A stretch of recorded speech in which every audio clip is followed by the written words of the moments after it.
Hello friends, आज मैं पुनः आया हूं आप सभी के सामने अपराध के कुछ और कारणों को लेकर। तो आज के कारण हम क्या क्या देखने वाले हैं फ्रेंड्स। आज के कारण में हम देखेंगे सामाजिक कारण है, सोशल फैक्टर क्या है, और साथ ही साथ इकोनॉमिक फैक्टर यानी कि आर्थिक कारण क्या क्या है जिनके कारण अपराध संभव होता है या अपराध किया जाता है।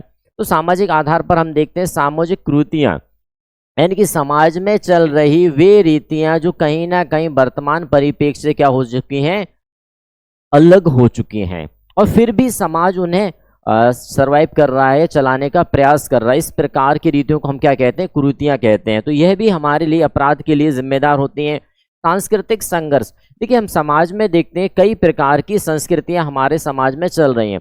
अब निरंतर जब संस्कृतियां एक से ज़्यादा रहती हैं तो आपस में कॉन्फ्लिक्ट या संघर्ष उत्पन्न हो जाता है, जिसके कारण भी हम अपराध को यहाँ पर देख पाते हैं। चलचित्र, देखिए समाज के अंदर कुछ ऐसे चलचित्र भी प्रचलित हो जाते हैं जो कहीं ना कहीं नहीं होना चाहिए। उन चलचित्रों जिसे हम कहते हैं अनैतिक चलचित्र, जिनके कारण व्यक्ति या शिशु या किशोर या युवा अपराध से ग्रसित हो जाता है। इसी प्रकार सामाजिक धारणा एवं मूल्य, यह भी हमारे समाज में अपराध के लिए जिम्मेदार है। सामाजिक विघटन या सोशल डिसऑर्गेनाइजेशन भी हमारे समाज में अपराध के लिए जिम्मेदार है।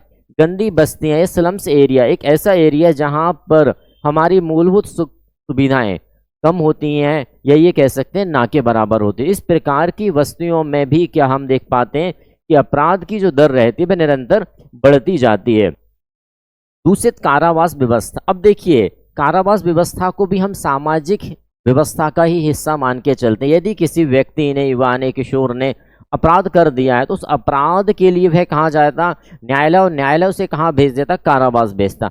अब यदि कारावास की जो व्यवस्था है वह दूषित है तो कहीं ना कहीं वहां भी अपराध की दर क्या हो जाएगी, बढ़ जाएगी फ्रेंड। तो ये हमारे क्या थे, सामाजिक कारण थे। अब हम बात करते हैं हमारे आर्थिक कारणों की।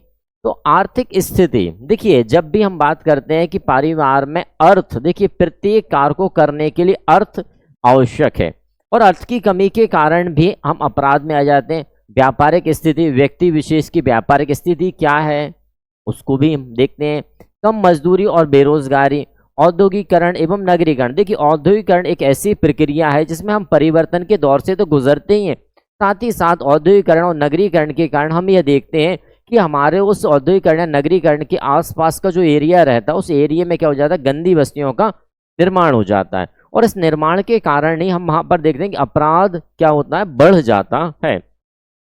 व्यावसायिक मनोरंजन और निर्धनता, तो ये हमारे आर्थिक कारण है जो हमें समाज में अपराध